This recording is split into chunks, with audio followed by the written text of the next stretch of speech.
میرے خلاف کس قسم کی بھی ویڈیوز آئیں، یہ ساری حرکتیں، اوچھی حرکتیں میں تمام علماء کے ساتھ کر سکتا ہوں، لیکن نہیں کرتا جب تک کہ کوئی سویر کیس نہ ہو، کیونکہ ہمارا مقدمہ علمی ہے.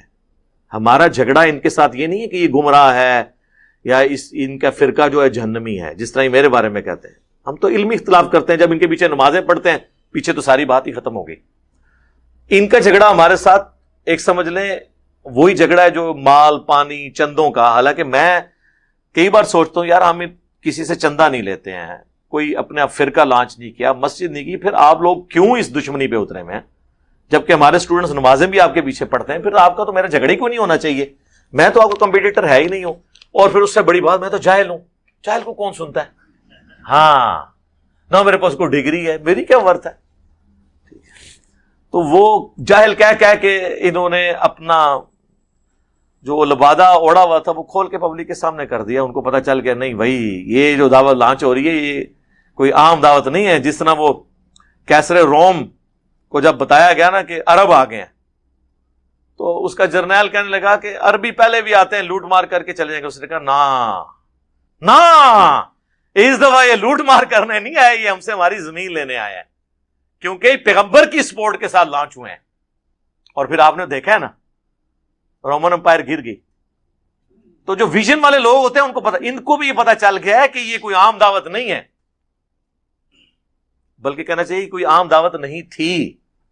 اب جو اس کی آؤٹ پٹ ہے وہ تو ہو چکی اللہ کے فضل سے، قادسیہ یرموک ہو چکی ہوئی ہیں. ہاں جی اب جو ہے وہ آرمگڈون کا انتظار کریں. ہاں جی قادسیہ یرموک ہو چکی ہوئی ہے.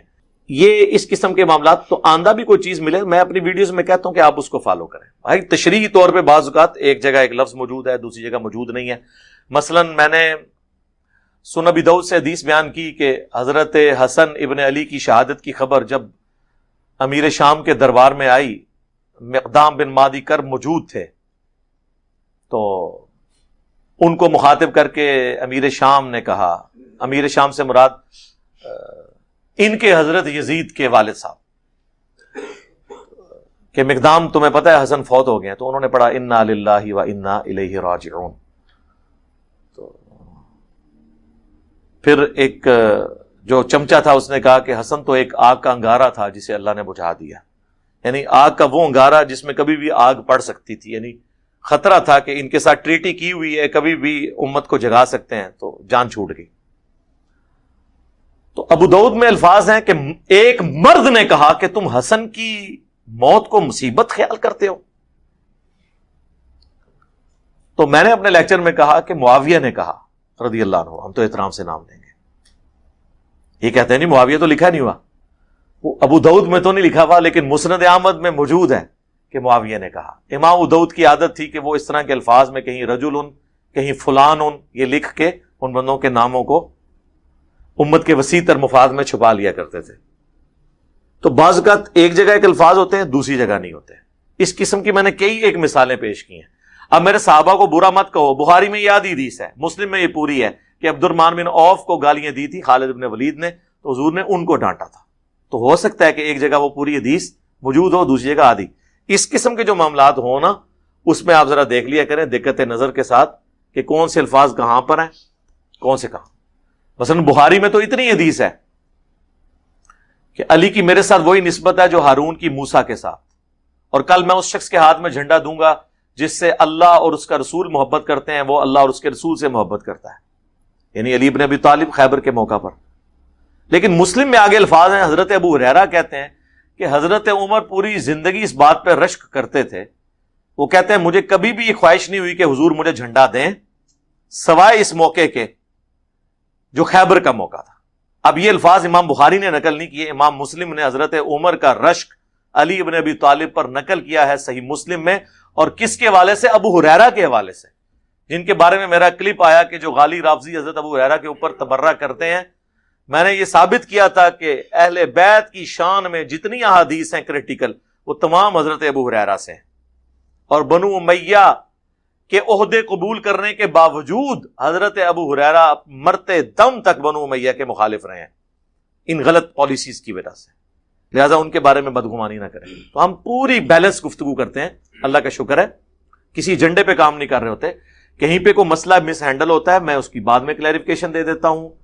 ابھی بھی کئی ایک چیزیں ہیں، بلکہ سب سے زیادہ ویڈیوز اپنے خلاف میں خود چڑھا سکتا ہوں، لیکن وہ بری انٹینشن کے ساتھ نہیں ہوتے ہیں معاملات.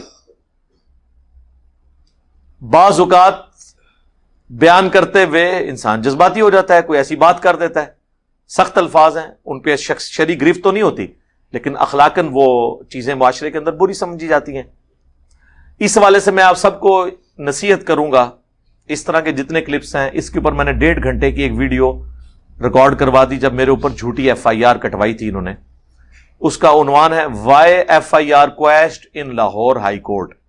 اس میں پہلے 20 منٹ تو میں نے اس FIR کی اصلیت بتائی تھی جو پہلی پیشی پہ لاہور ہائی کورٹ کے راولپنڈی بینچ میں فارغ ہوئی سمارٹ ڈے پہ جو ہے، اور اس کا جو بعد والے 1 گھنٹہ 10 منٹ ہیں اس میں میرے خلاف جتنے کلپ بنے ہیں یا قیامت تک بنیں گے ان کے بارے میں میرا جواب پہلے ہی ریکارڈ ہے. علم الغیب کی وجہ سے نہیں، میں نے ڈاکٹرن کلیئر کی ہے کہ اگر آپ کو کوئی کلپ ملے تو آپ نے اس کو یوں دیکھنا ہے، پوری ویڈیو دیکھنی ہے، آپ کو انٹینشن پتہ چل جائے گی. اگر کوئی آپ کو پوری ویڈیو نہیں بھیجتا تو آپ سمجھ لیں 2 نمبری کر رہا ہے. دوسرا، پوری ویڈیو مل بھی جائے پھر آپ نے دیکھنا ہے یہ کانٹیکسٹ کیا تھا بات کرنے کا. تیسرا یہ دیکھنا ہے وہ ٹاپک کیا تھا. بعض کا ٹاپک کچھ اور ہوتا ہے، اس میں ایک سرسری بات ہو رہی ہوتی ہے، جس طرح میرا انہوں نے کہا کہ جی یہ کہتے ہیں ہمیں صحابہ سے زیادہ ثواب ملے گا. اور بھئی ٹاپک یہ ہو رہا تھا کہ موبائل میں قرآن پڑھنا زبانی قرآن پڑھنے سے افضل ہے، کیونکہ اس میں آپ قرآن دیکھ رہے ہوتے ہیں. اس میں نے کہا کہ آپ کی کتنی خوش نصیبی ہے کہ صحابہ کے پاس تو اس ٹائم موبائل نہیں ہوتے تھے، نہ ریٹن نسخے ہوتے تھے، وہ تو زبانی قرآن یاد کرتے تھے، آپ کے پاس تو لکھا ہوا ہے. اس حوالے سے آپ کو زیادہ ثواب ملتا ہے. اور ساتھ میں نے ایک جملہ بولا کہ اس کو آپ نے اب صحابہ کے ساتھ کمپیئر نہیں کرنا اس اعتبار سے، میں اس کے کمپیریزن کسی اور اعتبار سے کرا لوں. وہ اگلا جملہ نہیں انہوں نے نکالا، بیچ میں نکال کے، تو پھر اس کی نوست کیا ظاہر ہوئی ان کے اوپر. میں نے پھر 3 حدیثیں بتا دی مسند احمد سے، بعد والوں کے فضائل میں نے بیان کر دیے، اور میں نے کہا لاؤ یہ تو نبی اسلام پہ فتویٰ لگاؤ. ابو عبیدہ ابن جرح کے بارے میں حضور علیہ السلام جب وہ پوچھتے ہیں، مسند احمد میں مشکات میں موجود ہے آخری جلد میں اس امت کے ثواب کے بیان میں، کہ یا رسول اللہ سب سے افضل لوگ کون ہیں؟ ہم ہیں نا، ہم نے آپ کے ساتھ جہاد کیا، اتنی قربانیاں دی. آپ نے فرمایا تم سے بہتر لوگ وہ ہیں جو بعد میں آئیں گے، جنہوں نے مجھے دیکھا بھی نہیں ہوگا تب بھی مجھ پر ایمان لے کر آئیں گے. ابو عبیدہ ابن جرح کو حضور کہہ رہے ہیں، تو یہ تو گستاخی صحابہ ہوگی. اچھا اس کو آپ ذرا سمجھ لیں، بعد والے وہی لوگ ان سے بہتر ہوں گے جن کے اعمال بہتر ہوں گے، سارے بعد والے بہتر نہیں ہیں. یعنی ایک وہ شخص ہے جو نبی اسلام کو دیکھتا ہے، اس کا ایمان کامل لیول کا ہے، جان دھڑ کی بازی لگا کے وہ اسلام کے لیے خدمت کرتا ہے. اور ایک شخص اتنی لیول کی قربانی کرتا ہے لیکن اس نے حضور کو دیکھا نہیں، صرف سننے کی بنیاد پہ. وہ جو بندہ ہے نا اس کے ایمان کو بہتر کہا گیا ہے. ہر بندے کا ایمان بہتر نہیں ہے، یہ ذہن میں رکھیے گا.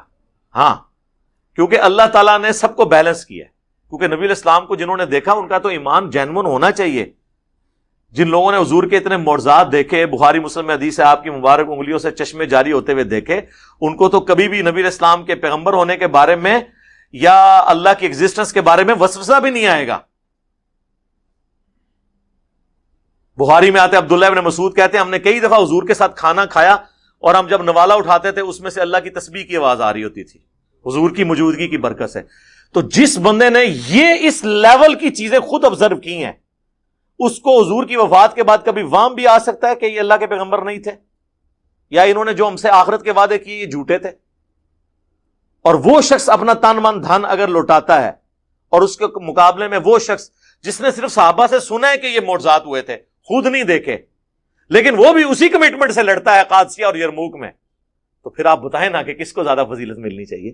اس لیے یہ حضور کی حدیث بالکل جسٹیفائی ہے، لیکن سارے لوگوں کے لیے نہیں کہ آج ہر بندہ کھڑا ہو گیا کہ جی میرا مرتبہ ان سے بڑھ کے ہو گیا. نہیں.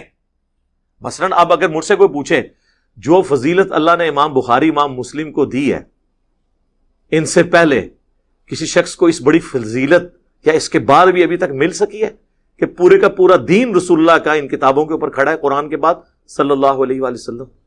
یہ آئیڈیا امام بخاری امام مسلم سے پہلے کسی کو کیوں نہیں آیا کہ صحیح الاسناد حدیث کو ایک ترتیب کے ساتھ اس طریقے سے جمع کیا جائے؟